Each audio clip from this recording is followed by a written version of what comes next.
மகா சேனல் நேயர்களுக்கு வணக்கம். நம்ம சினிமா பேசிட்டோம். சினிமாவும் ஜென்ரலு சினிமா பழமொழி இப்படி கலந்து நம்ம அப்பப்போ போயிட்டே இருப்போம். ஏன்னா உங்களுக்கும் அப்போ தான் போர் அடிக்காமல் இருக்கும்.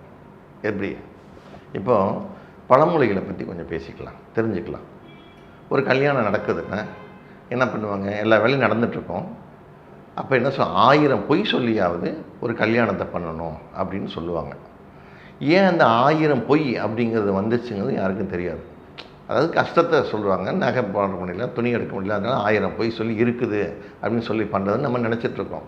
ஆக்சுவலாக அது கிடையாது.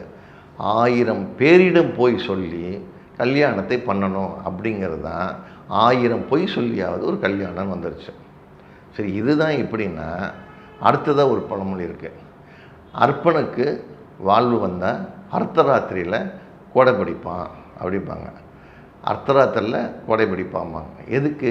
அர்ப்பன்றவன் யாருக்கு கொடுக்காதவன் கஞ்சன், இவனுக்கு ஒரு வாழ்க்கை வந்துருச்சுன்னா இந்த மாதிரி பண்ணுவாங்கிறது தான் அதோட இதுன்னு நம்ம நினச்சிட்ருக்கோம்.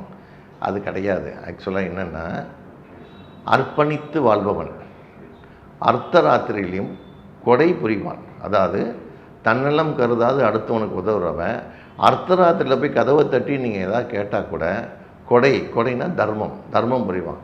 அர்ப்பணித்து வாழ்பவன் அர்த்தராத்திரியிலும் கொடை புரிவான்ங்கிறத அர்ப்பனுக்கு வாழ்வன் தான் அர்த்தராத்திரியில் கொடை பிடிப்பான் அப்படின்ட்டாங்க. இது ஒன்று இருக்குது.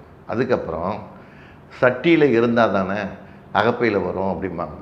சட்டின்னா நம்ம பல சாப்பாடு, இந்த குழம்பு காய்கறிலாம் இருக்கிறதுனால சட்டி, அது சட்டியில் இல்லை, அதனால் அகப்பையில் வரலை அப்படிம்பாங்க. அது அந்த பழமொழி அப்படி கிடையாது. சஷ்டியில் விரதம் இருந்தால் அகம் என்ற பையில் கரு உருவாகும். அதுதான் சஷ்டியில் இருந்தால் அகம் என்ற கரு உருவாகிறது தான். சட்டியில் இருந்தால் தான் அகப்பையில் வரும், அகப்பையில் அப்படின்றாங்க. அகம் என்ற பையில் உருவாகிறது அகப்பைன்ட்டாங்க. இது ஒரு பக்கம் இருக்கட்டும். ஸோ இப்படி பழமொழிகளை மருவி நமக்கு இப்படி கொண்டு விட்டுட்டாங்க. இது மாதிரி நிறைய பழமொழி இப்படி தான் இருக்குது. ஸோ இன்னமும் நம்ம தெரிஞ்சுக்கலாம் அடுத்ததில்.